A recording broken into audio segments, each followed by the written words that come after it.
حج کی آیت نمبر 5 ہے۔ الحمدللہ وکفا وسلام علی عبادہ الذین اصطفا خصوصا علی سید الرسل وخاتم الانبیاء وعلی آلہ واصحابہ الاتقیاء اما بعد فاعوذ باللہ من الشیطان الرجیم بسم اللہ الرحمن الرحیم یا ایہا الناس ان کنتم فی ریب من البعث فإنا خلقناکم من تراب ثم من نطفة ثم من علقة ثم من مضغة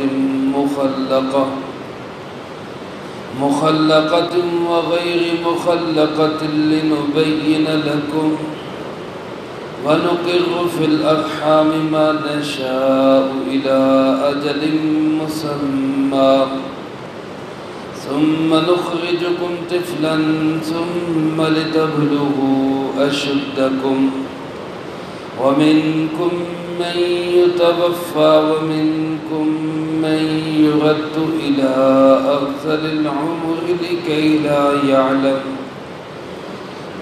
لا يعلم من بعد علم شيئا وترى الأرض هامدة فإذا أنزلنا عليها الماء اهتزت وربت وأنبتت من كل زوج بهيج ذلك بأن الله هو الحق وأنه يحيي الموتى وأنه على كل شيء قدير وأن الساعة آتية لا ريب فيها وأن الله يبعث من في القبور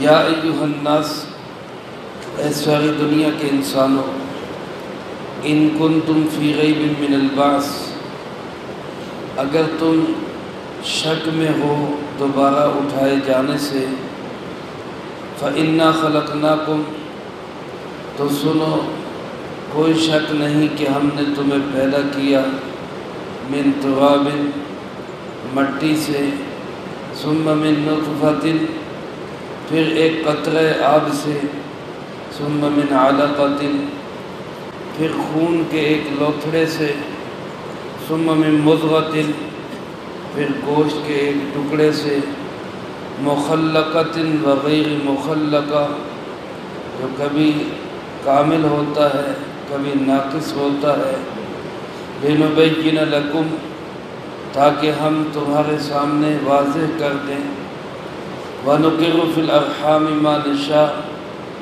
اور ہم قرار دیتے ہیں رحم مادر میں جتنا ہم چاہتے ہیں، الی اجل مسمی، ایک وقت مقرر تک، ثم نخرجکم طفلا، پھر ہم تمہیں نکالتے ہیں بچپن کی حالت میں، ثم لتبلغوا اشدکم، پھر ہم تمہیں چھوڑ دیتے ہیں تاکہ تم اپنی پختہ عمر کو پہنچو، ومنکم من یتوفی من قبل، اور تم میں سے کچھ وہ ہوتے ہیں جن کو وفات دے دی جاتی ہے، ومنکم من یرد، اور کچھ وہ ہوتے ہیں جو لوٹا دیے جاتے ہیں، الی ارذل العمر، ناکارہ عمر کی طرف، لکی لا یعلم من بعد علم شیئا، تاکہ نہ جان سکیں علم کے بعد بھی کچھ،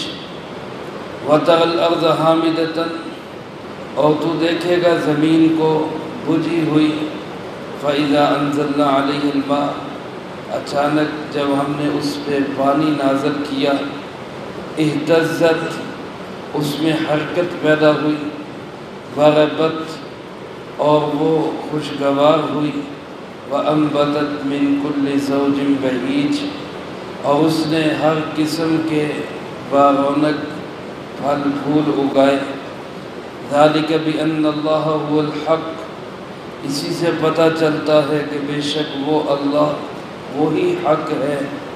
وَأَنَّهُ يُحْيِي الْمَوْتَى، اور کوئی شک نہیں کہ وہ مردوں کو زندہ کرے گا۔ وَأَنَّهُ عَلَى كُلِّ شَيْءٍ قَدِيرٌ، اور کوئی شک نہیں کہ وہ ہر چیز پہ قدرت رکھتا ہے۔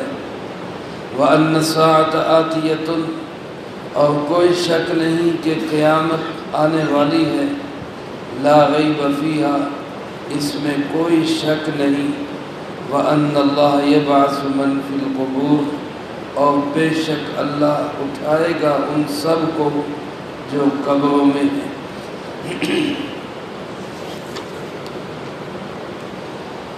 ان آیات مبارکہ میں اللہ رب العالمین نے ایک دعویٰ کیا ہے آخر میں، اور اس سے پہلے اس کی دو دلیلیں پیش کی ہیں۔ دعویٰ یہ ہے کہ قیامت آنے والی ہے، اور جتنے لوگ قبروں میں پڑے ہوئے ہیں آدم علیہ السلام سے لے کر آج تک اور پھر قیامت تک، یہ سب کے سب اپنی اپنی قبور سے اٹھائے جائیں گے۔ یہ دعویٰ میرے محترم دوستو آج ہمیں تو اللہ کے فضل و کرم سے سمجھ میں آتا ہے۔ اللہ ہماری سمجھ کو اسی نہج پہ ہی رکھے اور اسی پہ موت نصیب فرمائے۔ رسول اللہ صلی اللہ علیہ وسلم کے زمانے میں کفار مکہ، مشرکین عرب اور اس کے علاوہ دنیا جہان کے بہت سارے لوگ اس زمانے میں بھی آج بھی ایسے ہیں جن کو مرنے کے بعد کی زندگی سمجھ میں ہی نہیں آتی۔ ان کی عقل میں یہ بات نہیں آتی کہ مر کے قبروں میں گیا ہوا انسان دوبارہ کیسے زندہ ہوگا۔ کسی نے جلا دیا، کسی نے فضاؤں میں بکھیر دیا، کسی نے پرندوں کی خوراک بنا دیا، اب یہ پھر دوبارہ کیسے جی اٹھے گا اور کیسے قیامت آئے گی، یہ باتیں سمجھ میں ہی نہیں ان کے آتی۔ اللہ رب العالمین کی یہ بھی رحمت ہے کہ ایسے لوگوں کو بھی سمجھانے کے لیے اور مجھے اور آپ کے فکر آخرت کو اور زیادہ اس کو جلا بخشنے کے لیے اللہ پاک نے دو چیزوں کو بطور دلیل پیش فرمایا۔ ایک تو خود انسان کی تخلیق، انسان کی تخلیق کیسے ہوئی، مختلف مراحل سے گزرتے گزرتے یہ ایک جیتا جاگتا انسان کیسے بنا۔ اس سارے اگر نظام پہ ہم غور کریں تو عقل بھی یہ تقاضا کرتی ہے کہ جو یہ سب کچھ کر سکتا ہے وہ مرنے کے بعد دوبارہ انسانوں کو بھی زندہ کر سکتا۔ ایک انسان جس کا وجود نہیں، مثال کے طور پہ میں اپنی عمر کے حساب سے دیکھوں 45-50 سال سے پہلے میرا کوئی وجود نہیں، اللہ نے کہاں سے اس کو وجود دے دیا؟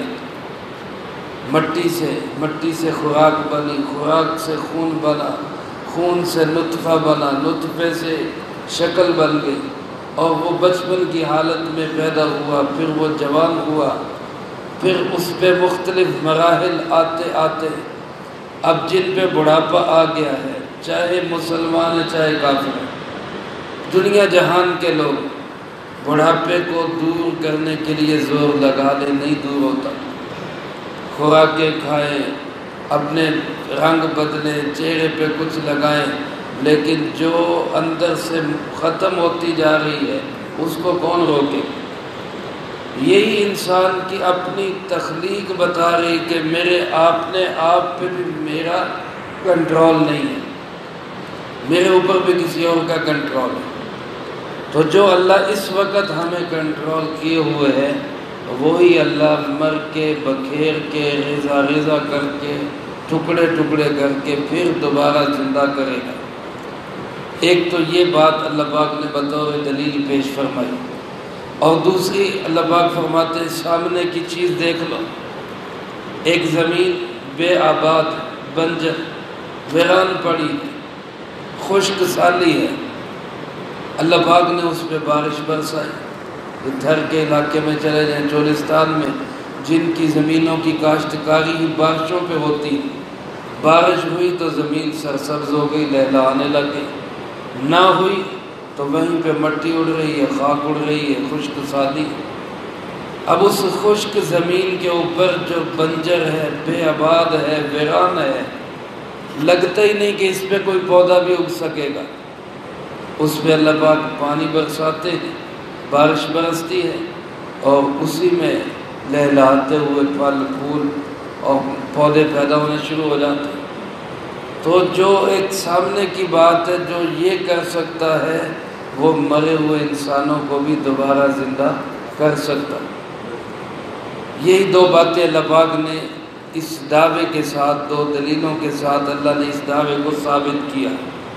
چنانچہ اللہ پاک ارشاد فرماتے ہیں انسانوں، ساری دنیا کے انسانوں کو خطاب ہے، ان کنتم فی ریب، اگر تمہارے دل میں کوئی شک شبہ ہے، من البعث، دوبارہ اٹھائے جانے کے بارے میں، بعض کہتے ہیں مرنے کے بعد دوبارہ زندہ ہونا، جس پہ ہمارا ایمان ہے الحمدللہ، والبعث بعد الموت، موت کے بعد دوبارہ زندہ ہونا۔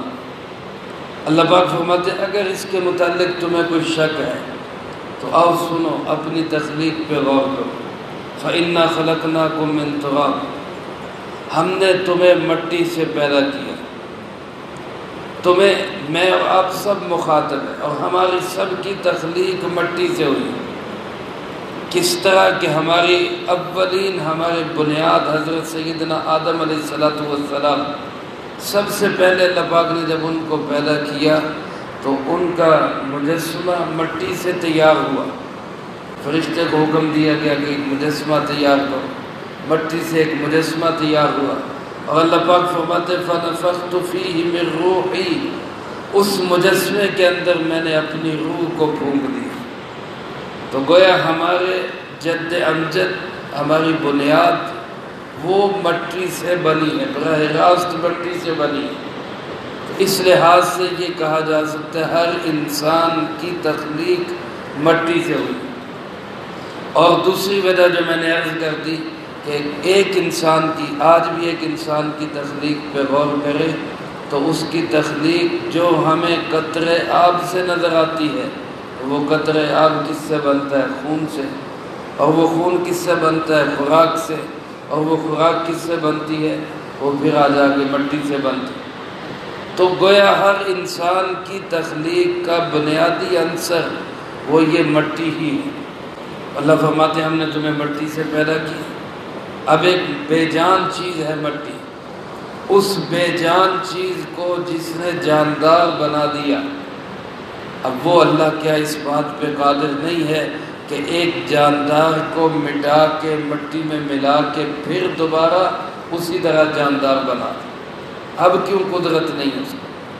فرمایا پہلے مٹی سے پیدا کیا، ثم من نطفہ، پھر ایک قطرہ آب سے پیدا کیا، ثم من علقہ، پھر اس کو ایک خون کا لوتھڑا بنا دیا، پھر من مضغہ، ایک گوشت کا ٹکڑا بنا دیا۔ حدیث پاک میں، بخاری شریف میں یہ حدیث موجود ہے، حضرت عبداللہ بن مسعود رضی اللہ تعالیٰ عنہ ارشاد فرماتے ہیں رسول اللہ صلی اللہ علیہ وسلم نے فرمایا جو صادق بھی ہیں مصدوق بھی ہیں، سچے بھی ہیں، ان کو سچا سمجھا بھی جاتا ہے۔ آپ نے ارشاد فرمایا کہ انسان شکم مادر کے اندر 3 مراحل سے گزرتا ہے۔ 40 دن تک وہ قطرے آب کی شکل میں ہوتا ہے، پھر 40 دن تک وہ خون کے لوتھڑے کی شکل میں ہوتا ہے، پھر 40 دن تک وہ ایک گوشت کی بوٹی کی شکل میں ہوتا ہے۔ یہ 40 دن کے 3 پیریڈ گزرتے ہیں، 3 چلے اور 4 مہینے مکمل ہو جاتے ہیں۔ فرمایا پھر اس کے پاس اللہ پاک فرشتے کو بھیجتے ہیں، اور فرشتہ پوچھتا ہے مخلقۃ او غیر مخلقہ، اے اللہ اس کے اعضاء اور جوارح بنانے ہیں یا نہیں بنانے، صحیح بنانے ہیں یا ناقص بنانے ہیں؟ اللہ کی طرف سے حکم ہوتا ہے بھی صحیح بنانا ہے تو پورا مکمل ایک وجود تخلیق پا جاتا ہے، اللہ کی طرف سے حکم ہوتا ہے کہ نہیں صحیح بنانے تو خلقت ناقص رہ جاتی، یا بچہ جو ہے وہ پہلے ہی ساکت ہو جاتا ہے۔ پھر اگر تام ہے، مکمل ہے، تو پھر وہ فرشتہ پوچھتا ہے کہ جناب اس کی عمر کتنی لکھنی ہے، اس کا رزق کتنا لکھنا ہے، اس کے اعمال کیسے لکھنے ہیں، پھر آخر میں یہ سعید ہوگا یا بدبخت ہوگا، اچھا ہوگا، نیک بخت ہوگا یا بدبخت ہوگا۔ آپ نے فرمایا جس کا مفہوم ہے کہ یہ چاروں چیزیں اسی وقت نوٹ کر دی جاتی، وہ درج ہو جاتی۔ میرے محترم دوستو، یہ انسان کی تخلیق کے مختلف مراحل اللہ پاک فرماتے لِنُبَيِّنَ لَكُمْ، یہ ہم تمہارے سامنے اس لیے رکھ رہے کہ تاکہ تمہیں واضح پتہ چل جائے، تمہارے سامنے آ جائے کہ یہ سب تخلیق ایسے ہوتی ہے۔ فرمایا وَنُقِرُّ فِي الْأَرْحَامِ، پھر ہم اس کو ارحام میں، رحم مادر میں ہم قرار دیتے ہیں، ما نشاء، جتنا ہم چاہتے ہیں، جتنی وقت کے لیے چاہتے ہیں۔ عام طور پہ 9 ماہ کا وقت ہے، علماء نے، فقہاء نے لکھا ہے کم سے کم مدت حمل 6 ماہ، 6 ماہ کم سے کم مدت حمل، اور زیادہ سے زیادہ 4 سال بھی ہو سکتی، واقعات ہیں اسے، لیکن عام طور پہ 9 مہینے کا ٹائم ہے، اس میں پھر 4 دن زیادہ ہو گئے، 4 دن کم ہو گئے، یہ اللہ بہتر جانتا ہے۔ جب تک اللہ کو منظور ہوتا ہے اللہ وہاں قرار دیتے ہیں۔ ثم نخرجکم طفلا، پھر اللہ فرماتے ہیں ہم تمہیں نکالتے ہیں۔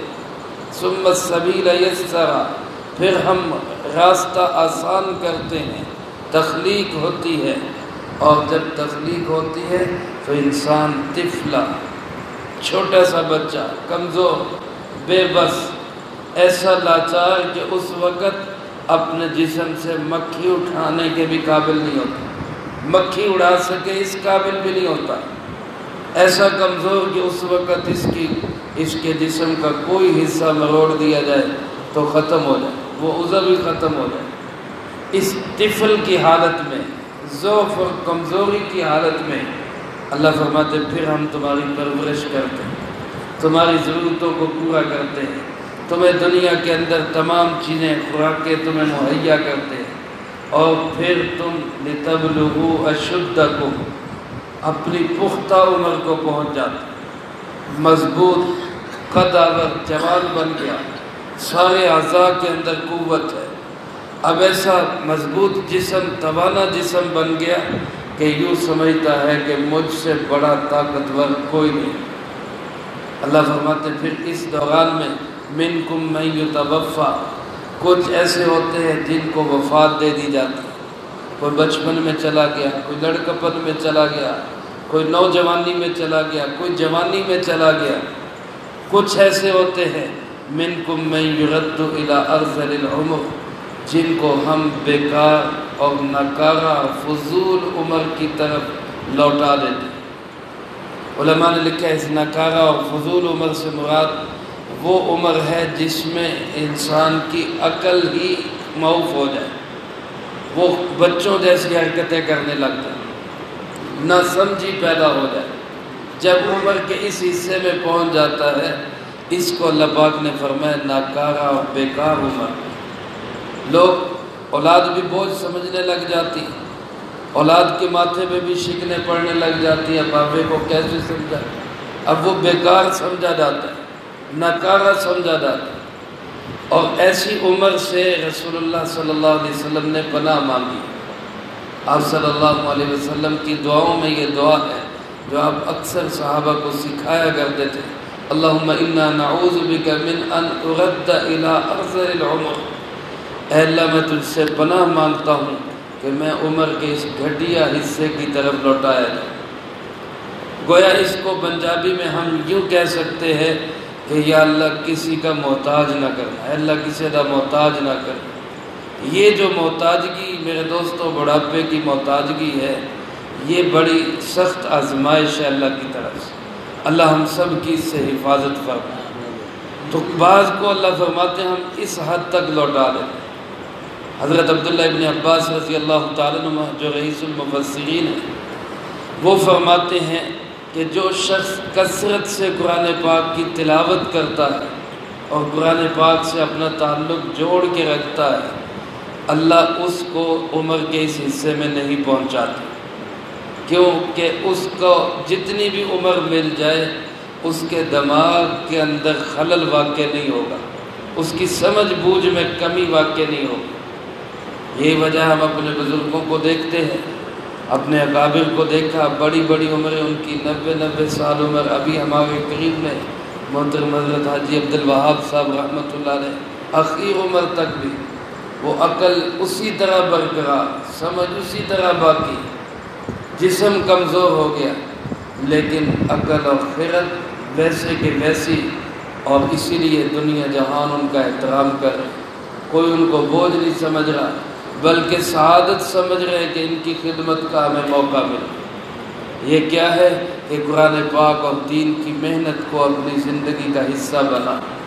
حضرت ابن عباس فرماتے ہیں جو اس طرح دین کے کام میں لگا رہے اور قرآن پاک سے تعلق جوڑ کے رکھے، اس کو اللہ اس سٹیج پہ نہیں پہنچاتا کہ لِكَيْ لَا يَعْلَمَ مِن بَعْدِ عِلْمٍ شَيْئًا، سب کچھ جانتے ہوئے بھی اب کچھ نہیں پتا۔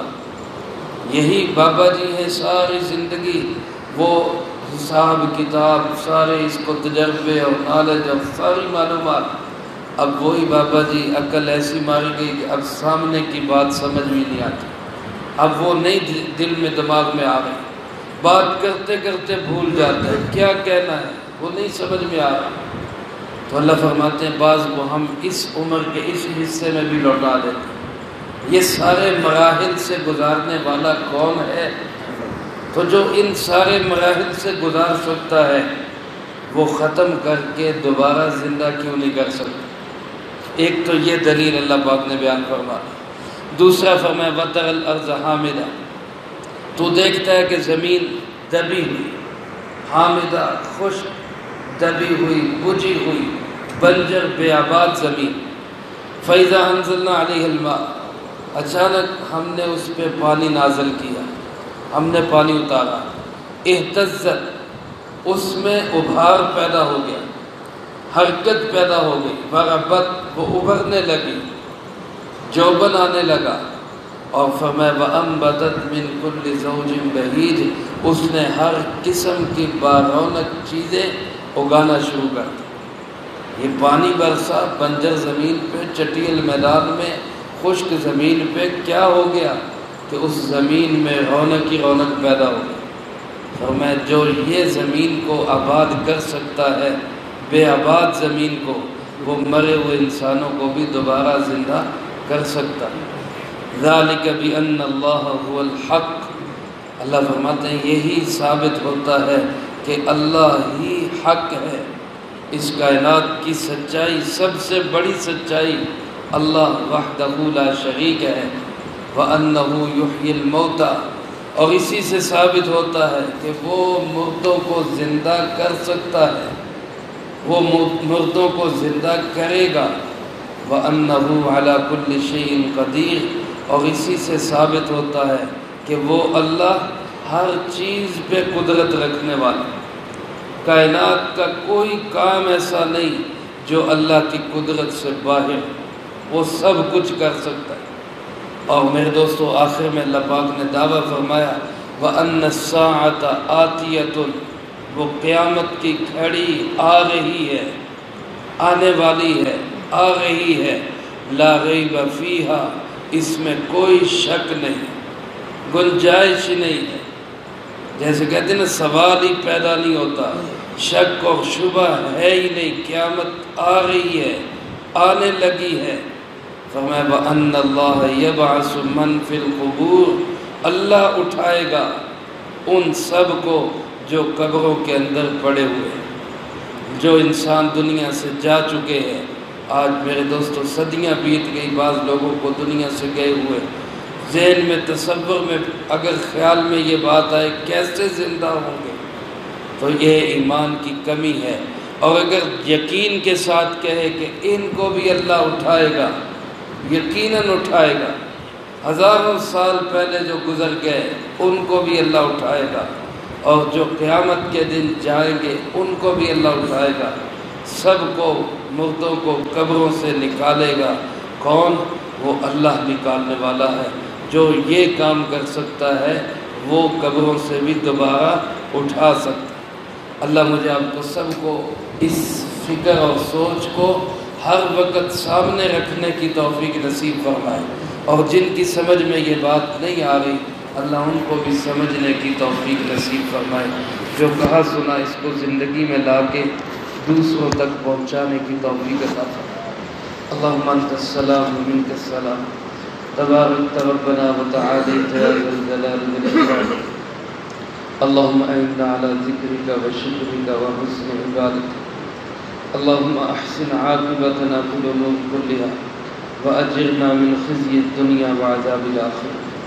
اللهم باقية كباقية الوليد، اللهم استر عوراتنا وآمن روعاتنا، اللهم إنا نجعلك في نحورهم ونعوذ بك من شرورهم، اللهم اكفنا بحلالك عن حرامك وأغننا بفضلك عمن سواك، اللهم اكفنا كل مهم من حيث شئت ومن أين شئت، رب ارحمهما كما ربياني صغيرا، ربنا هب لنا من أزواجنا وذرياتنا قرة أعين واجعلنا للمتقين إماما، ربنا تقبل منا إنك أنت السميع العليم وتب علينا إنك أنت التواب الرحيم، صلى الله على النبي الكريم وعلى آله وأصحابه أجمعين برحمتك يا